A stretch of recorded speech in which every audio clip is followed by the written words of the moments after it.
My son has been diagnosed with ADD. And Good.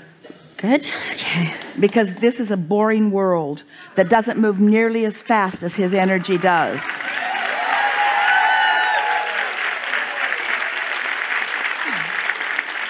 And the world will keep up with him, but it's not a good idea to keep asking him to slow down. So I totally agree with you. Then you would be right. I thought so. I hope my husband's listening very hard to this. She's right. We've traveled 28 hours for me to ask that question from South Africa. You were a little hard to get up here. So my guidance system says, I don't like this diagnosis. Well, who's giving it? Did they tattoo it on his forehead or something? So what? A lot of people call a lot of people a lot of things. Why are you making such a big thing about this? So the school that he's, the schooling system that we are in makes parents have to make a decision about their children. So he has this diagnosis, and then you have to make a decision. Are you going to medicate this child, or you need to put them into a non-mainstream school? Do you have the option of giving speed to the teachers?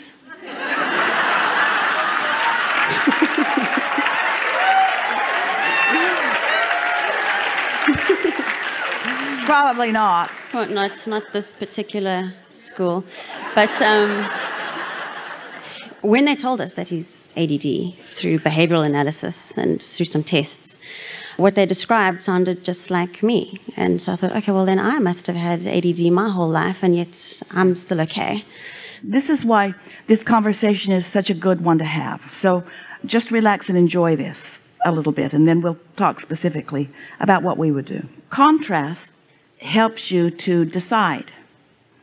And there is a relativity in every moment. In other words, something in relationship to something is the only way that you can come to any awareness of. In other words, that's how you focus awarenesses, is by comparative experiences. When someone is having an experience, the student, the child, bumping up against a teacher or a group of teachers or a system, it's all right, but who have selfishly established guidelines in order to accomplish conditions that give them the easiest path.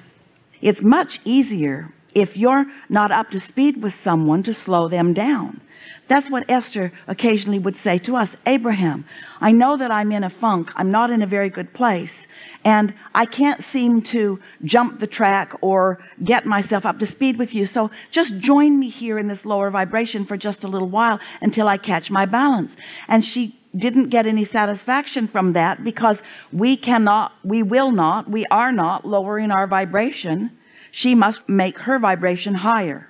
She has to release the resistance. We cannot add resistance to the pot. We want you to feel this happen to you in a very strong way. Your child's inner being will not add resistance to the pot in order to slow him down.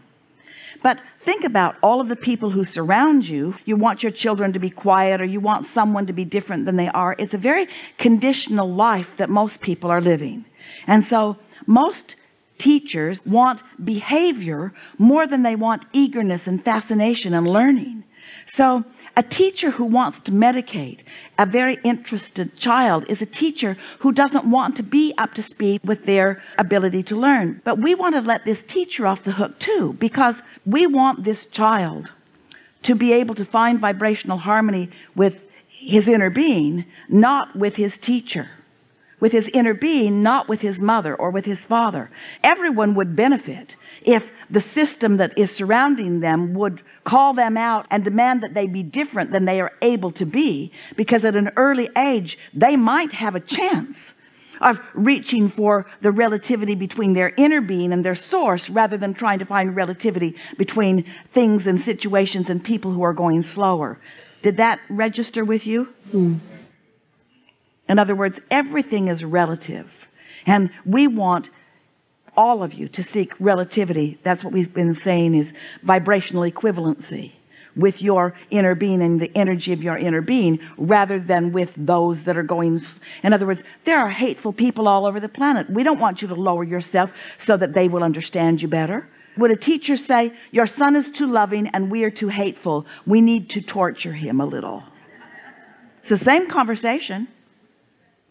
He's much too happy and we are much too miserable, so we need to do something that makes him a little less joyful.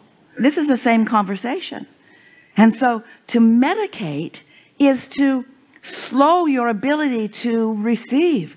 We're talking to you all day long about getting into vibrational alignment with who you are and looking for positive aspects and doing whatever you can to get your vibration moving at the speed of life. And someone says, oh, well, let's just medicate you. What craziness is that? So I can't create for him, which I struggle with. I don't understand parenting. I understand how to be happy and how to be joyful. You don't have to understand parenting. Understand his inner being. Understand his quest for alignment. Because any frustration he shows is always when someone's trying to slow him down to a pace that is not natural to him. The best that any of us can do, whether we are non-physical teachers who are adoring our physical students, or whether you are a physical mother adoring your physical son, the best that any of us can do for any other is to tune in to our joyful thought when we are holding them as our object of attention. And so to worry about him is not a good idea, and to get him his teacher is not a good idea. We are not condemning anyone. We're just explaining the process of this. You could say to the school, you could say to someone who was ready to hear some of the things that we have said to you, but much of it would be misunderstood because they don't mean to be detrimental in their seeking of a conditional world. If you were a teacher on fire about new thought and on fire about your understanding of the laws of the universe and the expansion of thought, and you had an unusual student in your class who was reaching eagerly in most moments, and you recognized that eagerness and you lined up with it, that could be one of the most satisfying encounters that you ever have with a student. But if you are tired and if you just want them to behave, and if rather than them connecting with new thought and new discovery, if that's not your quest, if instead your quest is let's just get through the day with as little trouble as possible, then you're looking for something different in your students. And the more compliant they are, the more you like them and the more you reward them. And it is a true thing that your physical world does reward you for your mediocrity. Your physical world will reward you for your patience and for your behavior, for your good behavior. And by good behavior, they usually mean anything that doesn't make any trouble for me. But when you realize that the eagerness with which you have all come forth, and it shows up in the little ones most of all. Esther knows that the children should not be running down the hallways, but every time she hears it, she thinks, go, go, go, go, go, go, go. She can hear them thundering this way and thundering that way and thundering this way and thundering that way and thundering this way and thundering that way. And she would never be the one to rat them out, because she wants their exuberance for life to be allowed as much as is possible, you see. So we're not suggesting that you reform this school. That would be a lot of trains to turn around. We are suggesting that you do only one thing, and that is, when you think about your child, think a thought that feels good.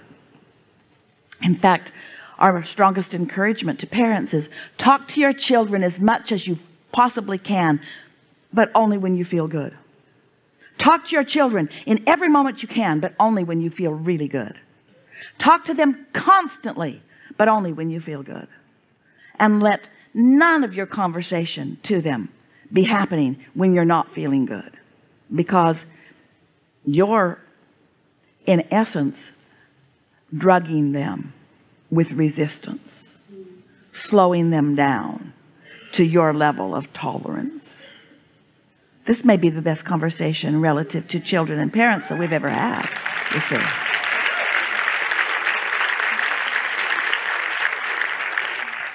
And when you are meditating, not medicating, when you are meditating and allowing your vibration to raise, and then ready to be ready, timing will happen so that wonderful things will occur to you at wonderful moments in time.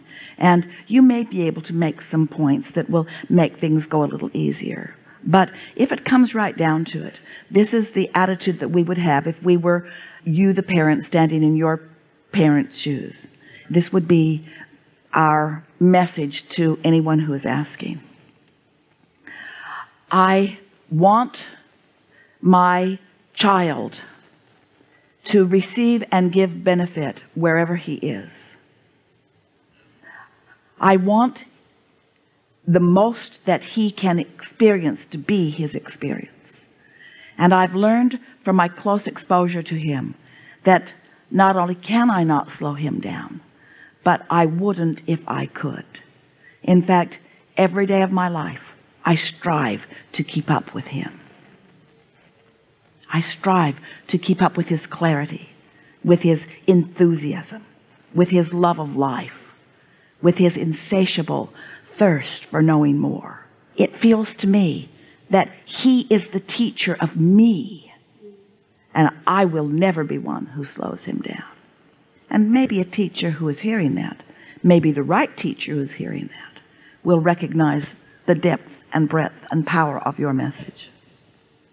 And if it comes right down to it, in other words, if they say choose, in this case, medicate or leave, we would say we are joyful in our departure.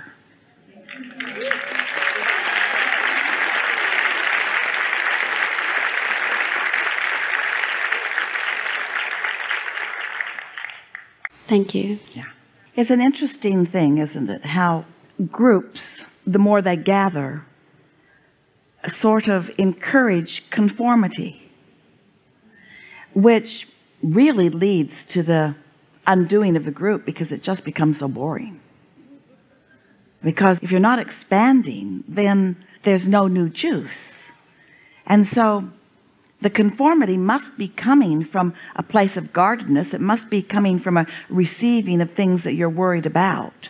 And so you can't make this transition all of a sudden, can you? You've got to be in the receiving mode before ideas of how to manage or navigate in a world like that occur to you. We just want to make this one statement in a way that you can really hear it, and then we have time for another question before segment of refreshment. So, isn't it an interesting world where in every moment you are stimulated to more, but when you turn your attention back to the what is it you're living, there seems to be a holding back of the more that you have discovered? You have to feel that, because there seems to be a sort of worldwide unwillingness, except for a few really strong pioneers, to follow the bliss of the new idea. You all are unique because you now understand how it all fits together. And you now understand why you have a feeling of enthusiasm when you have one. And so, as you are interacting with others, spend no time at all trying to bring them up to speed with you, because they are not the alignment that you are seeking. Instead of working to bring others up to speed with you, let your quest be to be up to speed with who you really are. Because if you do that enough, it will become irrelevant to you what speed anybody is. You just will not notice whether they like you, whether they understand you, whether they're with you. It will just become irrelevant, because the laws of the universe and the powerful law of attraction will pepper your life with so many who are at the same vibrational equivalency with you that you will be living happily ever after. And then you will say things to us like you often say as you sit in the hot seat: I seem to be leaving so many people behind. And we say, you cannot look back at who you are leaving behind, because when you look back at who you are leaving behind, then you yourself are not keeping up with who you are, and that's why you resent them for not coming with you. If you weren't believing that they can hold you back, in other words, if you weren't letting them hold you back by your awareness that they're not coming with you, then you would not be held back. You would accomplish and maintain your vibrational alignment with who you really are, and your love of them would prevail.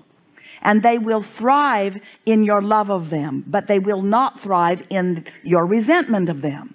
And if you don't go to who you really are, you will resent them for holding you back. Do you hear that? Ooh, isn't that just a wonderful thing to know? You got that. You really got that. So what do you say to them? Nothing. Don't try to explain it to them. They won't understand. They will misunderstand. They will think that you are finding fault with them while you are not. When you go to a buffet, do you stand next to your closest friends and make sure that you put the same thing on your plate that they do? And if you should branch out and reach for something new, do you feel odd? I thought I might like it. Why don't we all get this? You don't do that. You're willing to have your unique and individual experience in so many ways, aren't you? Are you the creator of your own reality? Yes, you are. And they are too. And them being in your life is part of your creation. You are evoking from them your perspective of them. They are not asserting their beingness into your opinion. Your opinion of them is not their doing. Your opinion of them is your doing. You have choices in how you feel about everyone and everything. And when you choose what feels the best, you are then the uplifter you were born to be.